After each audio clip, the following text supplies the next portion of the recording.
ॐ सहनाववतु सहनौ भुनक्तु सह वीर्यं करवावहै तेजस्विनावधीतमस्तु मा विद्विषावहै ॐ शान्तिः शान्तिः शान्तिः पठामि संस्कृतं नित्यं वदामि संस्कृतं सदा ध्यायामि संस्कृतं सम्यक् वन्दे संस्कृतमातरम् वाक्यकारं वररुचिं भाष्यकारं पतञ्जलिं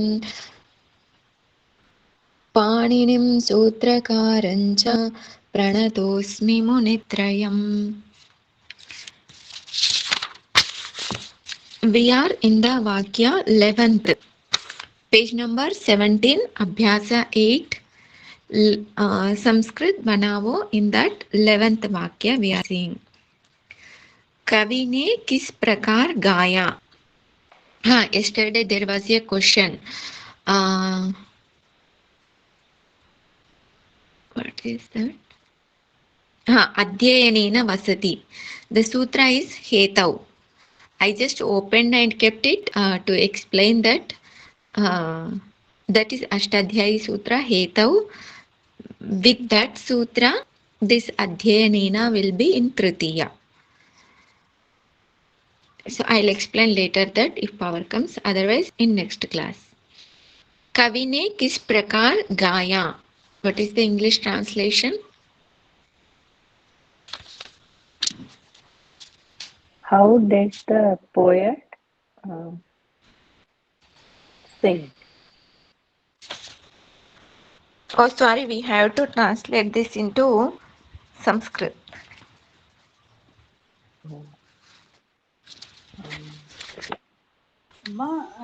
Kavina itham agayat.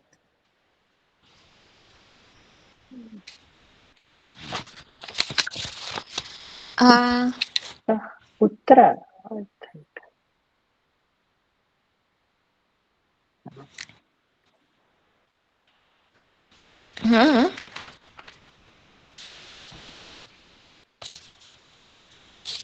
Kavina itham agayat. అంటే ఈ విధంగా ఇస్ ప్రకార్ అంటే ఈ విధంగానే కదా His prakar means how katha, like how. Is prakar is in this way, kiss is in which way, like that.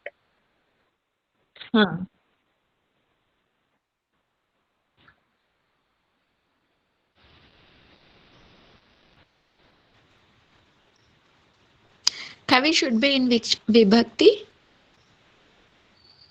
Trutiyam.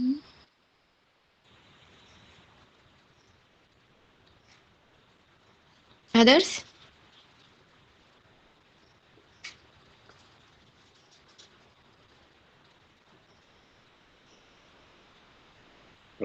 Kavihi kuda వస్తుంది kavihi పదము Kavihi prathama. Then kis prakar? Kis prakar, which word we should use?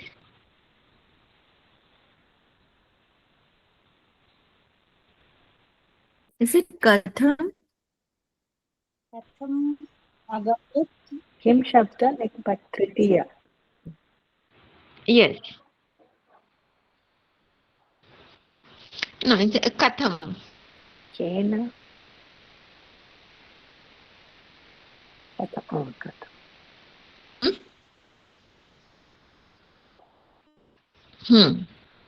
Kavihi katham agayat. Okay, next one. यदि मुनि के साथ हरि के पास गया. यति मुनिना सह हरिं निकषा अगच्छत्.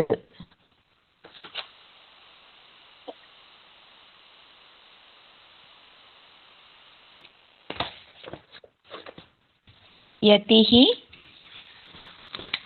सन्यासी. यतिः मुनिना सह. To whom Yati is going to whom?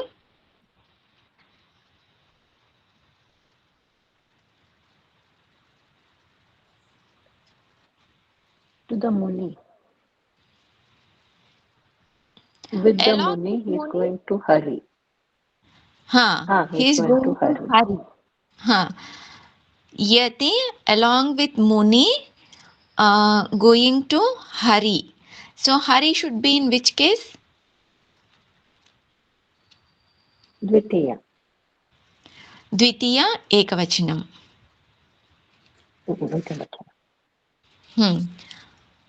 Harim. So near means nikasha, samipam, whatever shabda we can use. He went. Yati went means agachat. So instead of Nikasha, Samipam is also okay, right? Punacha should change it to Nikasha. Yes. Either one we can use.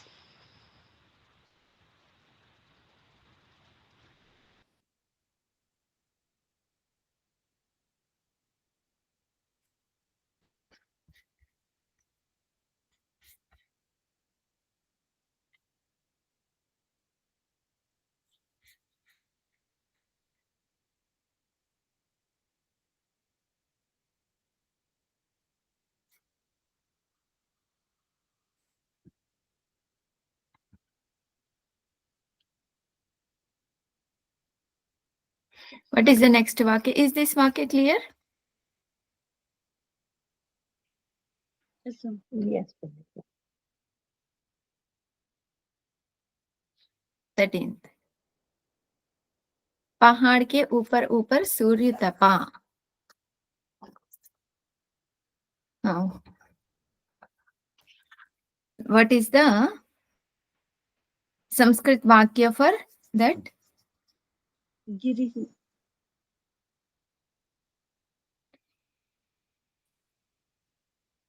गिरिना उपरे उपरे सूर्यः तपति.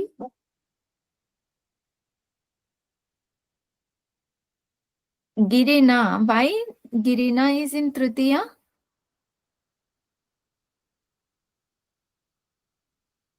All these are karmavachaka shabdas.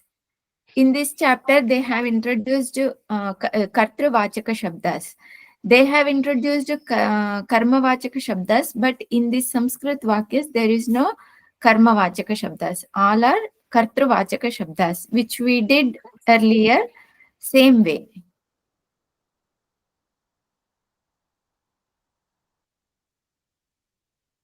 Now you can try. Shirisha ji, what is that? गिरिः उपरे उपरे सूर्यः सूर्यं तपति.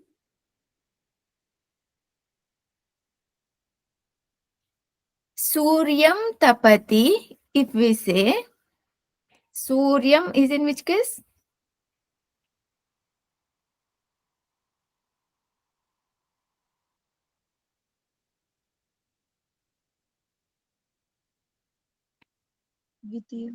द्वितीया.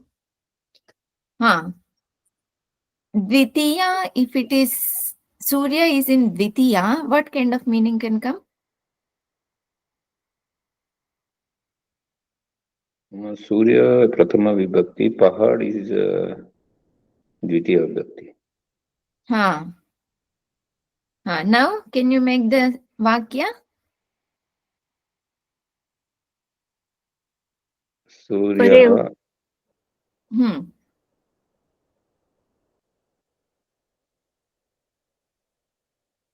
Okay, go ahead. Anyone?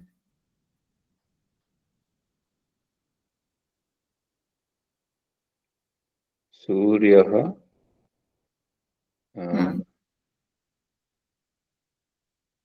गिरेः उपरि उपरि अतपत्. Girehe. Girehe is which vibhakti?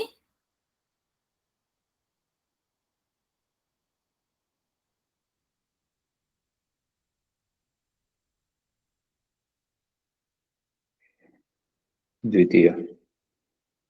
Girehe. पहाड़ के ऊपर ऊपर. means हाँ pahad. हाँ गिरेः is which vibhakti?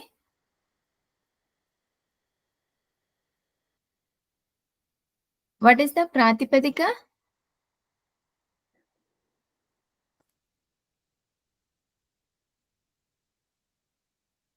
Giri is the pratipadika, right?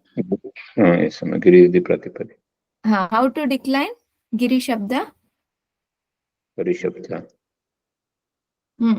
How it goes?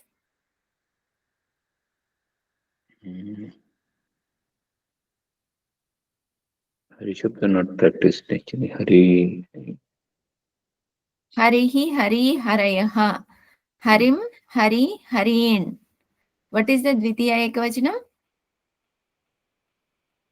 Harim. Harim. Now here Girihi Giri Girayaha. Girim Giri Girin. Girim is the Dvitiya Ekavachanam.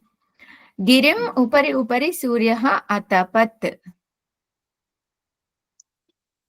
Is this Vakya clear? You can use Surya at the beginning, no problem. Yes. No? Yes. Suryaha Girim Upari Upari Atapat. Like that also we can use. In Sanskrit, wherever we can keep whatever shabdas. That's why we need Anvaya. Even in Bhashya, this word will go that way, that word will come here like that. Okay. Dvecha is there in Sanskrit. But if we do in that order, then for us, it will be easy to understand the meaning. Here and there, if we go, then we don't understand. It is good to go in the order. Okay, next vakya is Balaka बंदरों के साथ खेला. Next, Shirisha ji, can you try? बालकः कपि बन्दरो, right?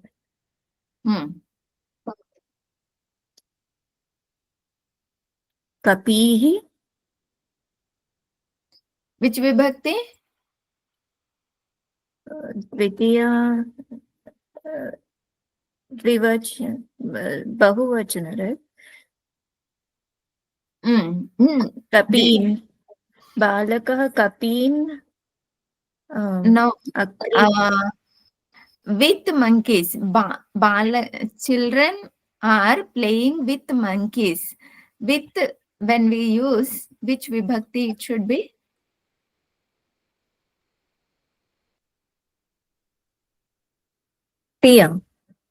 Tritiya. Yes. Then Tritiya, monkeys are in Bahuvachanam. So Tritiya Bahuvachanam is what? कपिभिः. Yes. बालकः कपिभिः Balakaha is Ekavachanam or Bahuvachanam?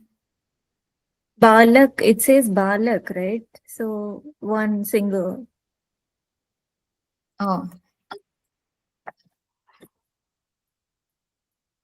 Okay. If it is singular, then it is okay.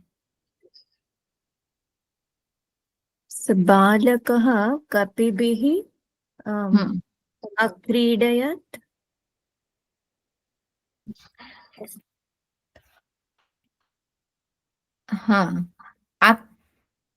Yes, akridat.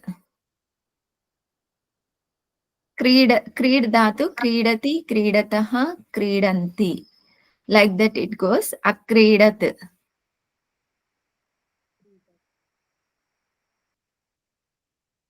Also, creedam shabda will come.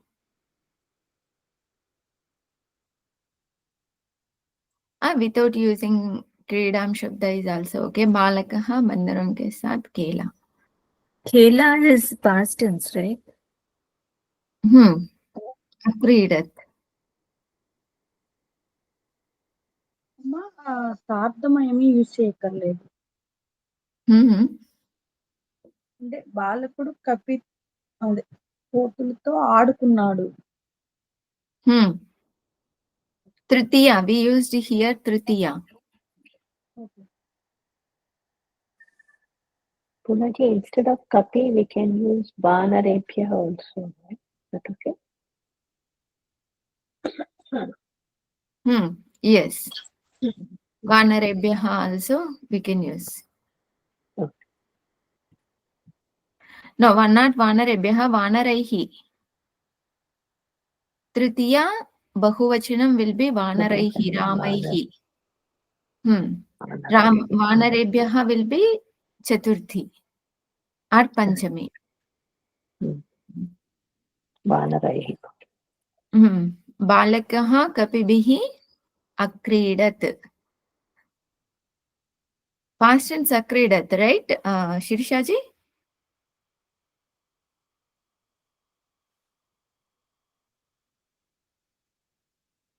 Or Akridat.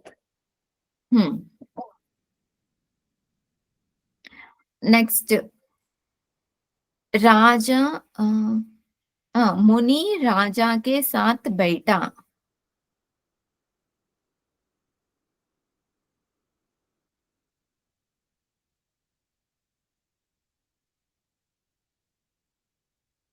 Aparna ji? Anusha. Munihi, sorry. Anusha, what you are saying? అదే మునిహి భూపతిన అతిష్టత్.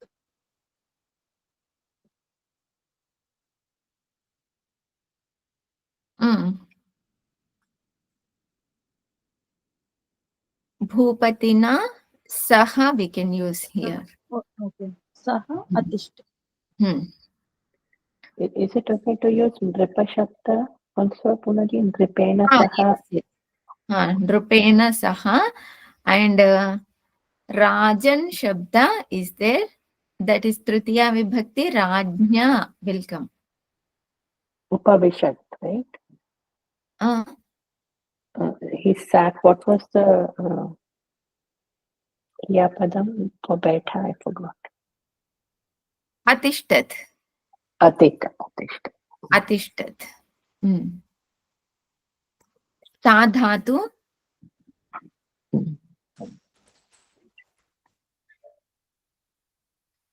So Muni will be in Tritiya here. Muni will be in Prathama. Muni along with king. So along with king, when we use king will be in Tritiya. And then Saha will come.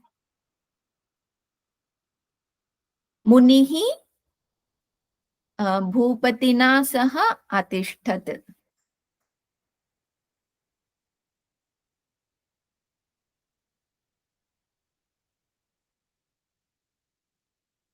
Atishtat.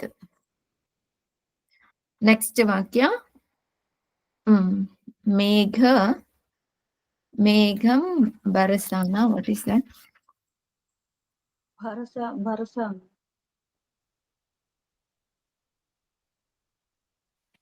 Megha Varshati, I think.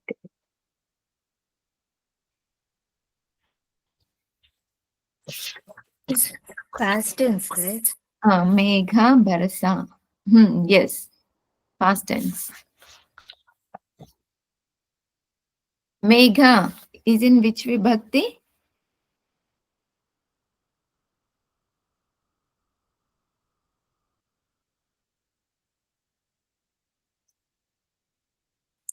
Should it be Dvitiya?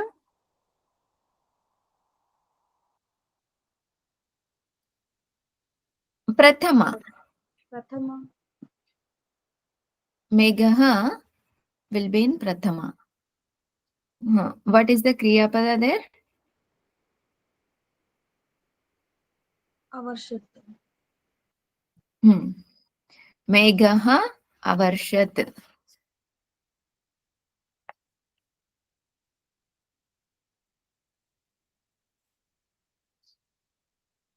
Next one. कवि और मुनि ने पुस्तकें लिखी। अपर्णा जी। कविः मुनिना सह पुस्तकानि अलिखताम्, I think. Yes, अलिखताम्। नेक्स्ट शिवानंद जी, राजा और सेनापति ने लोक की रक्षा की। చిన్న డౌట్ అమ్మా, ఔర్ అంటే చా ఏమొస్తుంది? and हाँ च वेलकम। कविः मुनिः च पुस्तकानि अलिखताम्।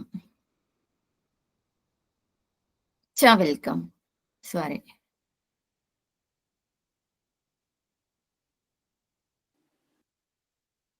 भूपतिः सेनापति च Loken अरक्षत्। Loken is which vibhakti? तृतीय। Uh, नो लोकपति, नो लोक के साथ लोकेन, लोक द्वितीय विभक्ति में। हाँ, द्वितीय विभक्ति। What should be the form? द्वितीय। लोकम अरक्षेत। हाँ, can you repeat the वाक्य again? भूपतिः सेनापतिः च लोकम अरक्षेत। So we can use the sandhis here. भूपतिर सेनापतिश्च लोकमरक्षत्। भूपतिर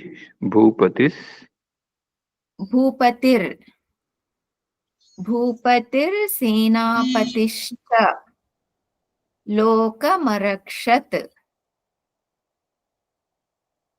In previous vakya also, कविश्च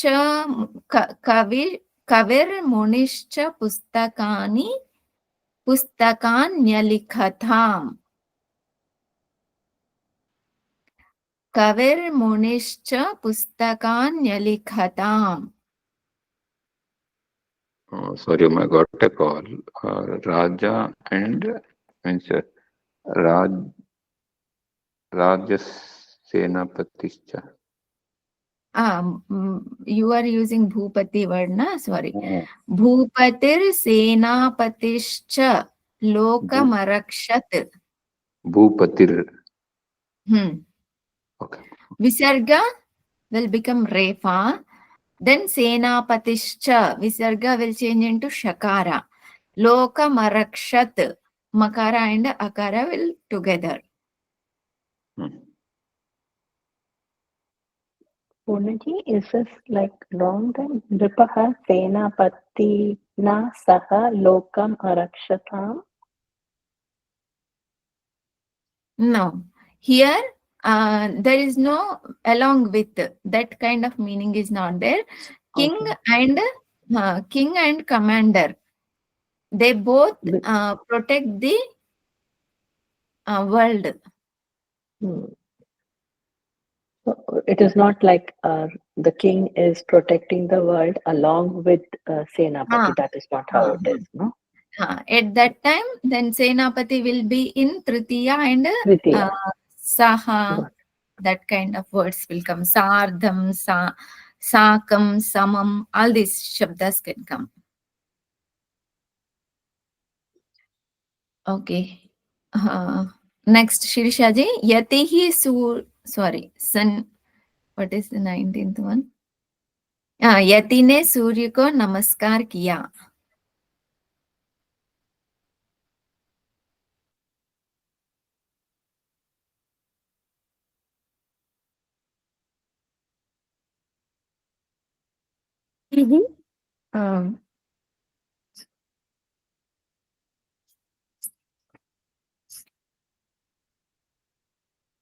सूर्यां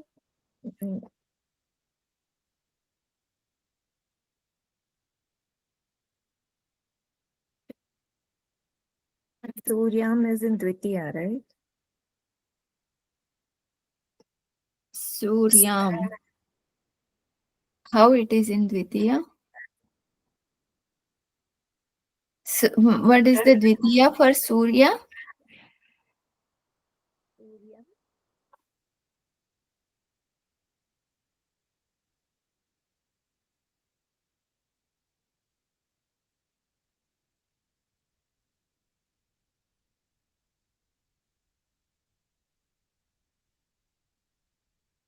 Okay, यति ने सूर्य को नमस्कार किया. Can you make the sentence in English? Yati did namaskar to Surya. हाँ, यति should be in which case? Prathama. हाँ, prathama is what? Yatihi. Yatihi. Okay, yatihi did namaskar. Did namaskar means it should be in which lakara? Past. Lang lakara. Huh. What is the form?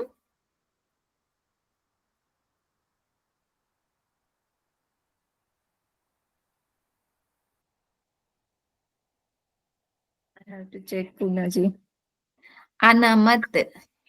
Anamat. Huh. Yatihi Namat. Surya. Yatihi Suryam Anamat. It is not Suryam. You are saying Suryam or Suryam? Suryam. Rasva, right? Yes. Huh. Yatihi Suryam Anamat. Okay. Next, Anusha. Last one. बंदर बालकों के साथ खेला. कपिः बालकेन सार्धम् अक्रीडत्.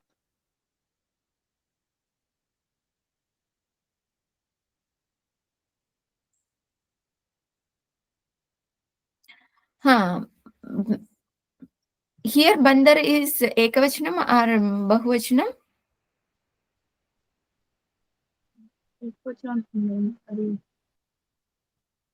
I am asking them. Ekavachanam. Ekavachanam. Okay, balakonke is the bahuvachanam, right? Okay. What did you say, Anusha? कपिः बालकेन अన్నాను. If it is bahuvachanam? बालकेन बालके Bahuvachanam is balakena? కాదు బాలక వచ్చి రామాలమ్మ. You have to tell.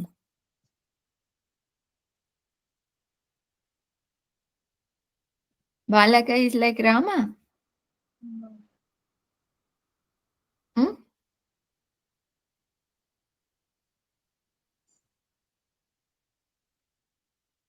Like what?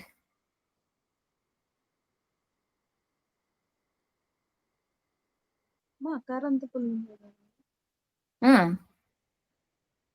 బాలకైః. Then why you are getting so much doubt? कपिः बालकैः सार्धं क्रीडत्.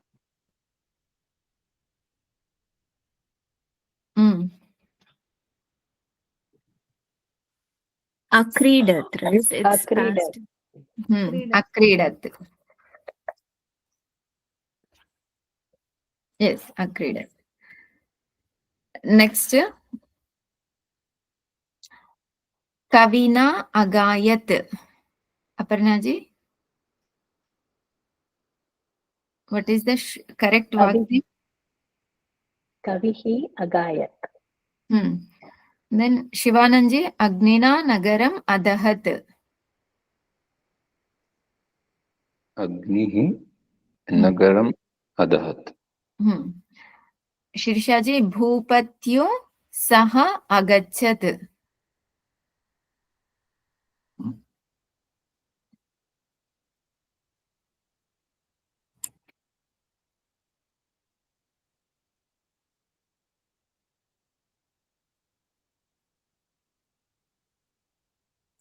Saha is there.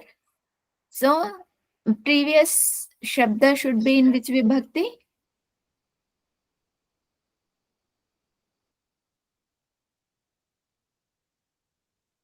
Saha is along with, right? So Tritiya. Yes. Bhupatyo is which which Shabda it looks like? So it should be Bhupatina. Bhupatina. Bhupatina Saha Agachat. Gachat.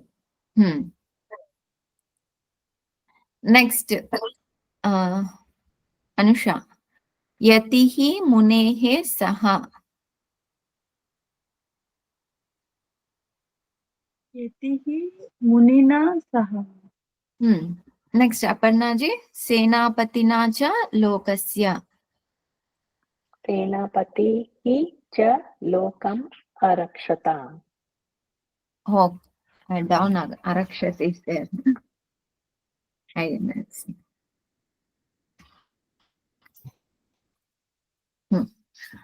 Next, we saw all these shabdas and we declined everything. Saha, Sakam, Sardham, Samam, Adahat. So, you all can make a vakya along with these shabdas so that it will become familiar, the shabdas and these dhatus. Ramaha Kandukena, Krid dhatu. What should be the Kriya Pada here? अक्रीडत् Akridat. अक्रीड. Yatihi Suryam अनमन्.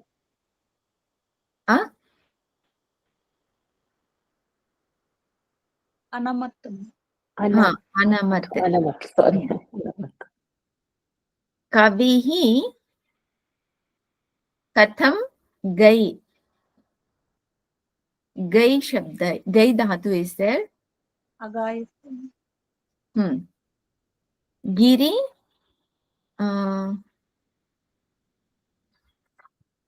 What is that? Girim Nikasha Kapihi. Girim Nikasha Kapihi. Brahm dhatu. What is the past tense for Brahm dhatu? अभ्रमत्. अभ्रमत् Abhramat. Kapibihi Saha Balahana. Balaha. Kapibihi Saha Balaha. Krid dhatu. अक्रीड. अक्रीड Akrid. We finished. The third one, Purnaji, Kavihi Katham Ge, right? So that Ge, It's not Gai dhatu. oh, it's Gai. Gai dhatu. Gai dhatu agayat. Agayat. Oh, that's what I think Ge means what? There is a mistake.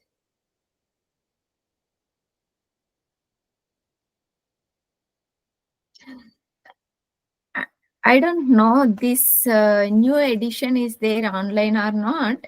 I could find only this one, but this I have a book, Rachnanvada Kaumudi. In this, mistakes are not there. All visargas and all not there in this PDF, but in book all are correct.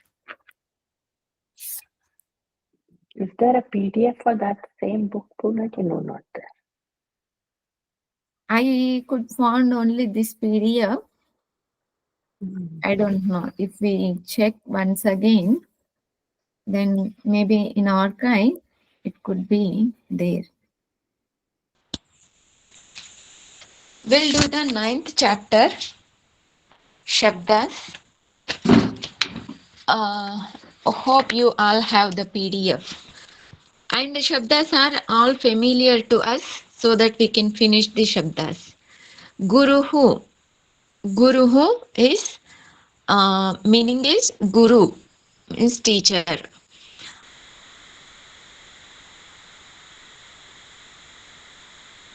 Also, it can be Visheshana. Guru means heavy. Weight. Weight is when we say it's too heavy. That is also used for Guru. Then, if it is big, also Guru.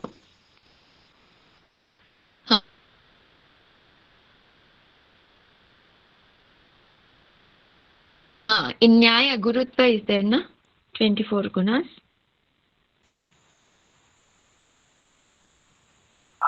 Yes, Guruji. Gurutva Saraswati. Bhanuhu. All these are Ukaranta Pullinga Shabdas. Guru, Bhanu, Indu. Bhanu means sun. Induhu, moon. Shatruhu, enemy. Shishuhu, child. Vayuhu, air.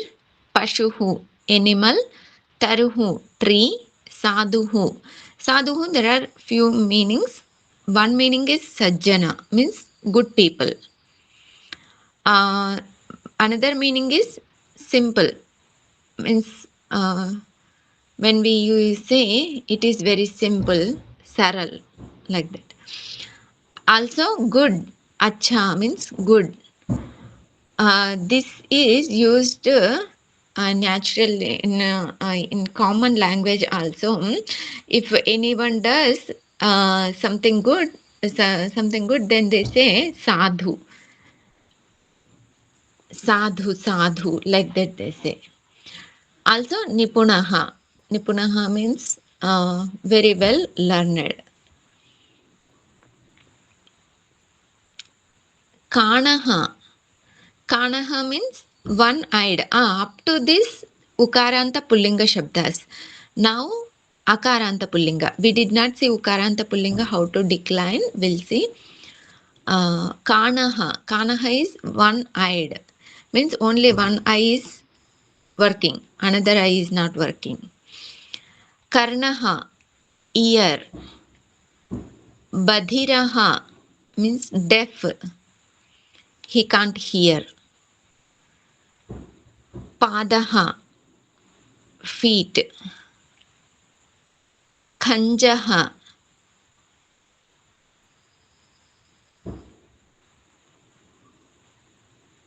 Guruji bhajan is there, na?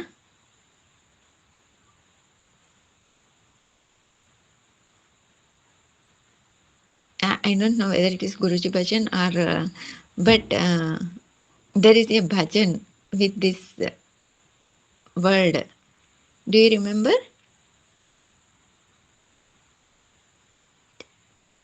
Yes, Guruji, I remember. Khacha, bhacha, or something. Khanja, moka, khanja, like that it goes. I heard from Guruji, so that's why I remember like Guru bhajan. It may not be Guru's bhajan. I don't know, but I heard from Guruji. Om Purnamadaha Purnamidam Purnat Purnamudachyate Purnasya Purnamadaya Purnameva Vashishyate Om Shanti Shanti Shanti Harihi Om Shri Gurubhyo Namaha Harihi Om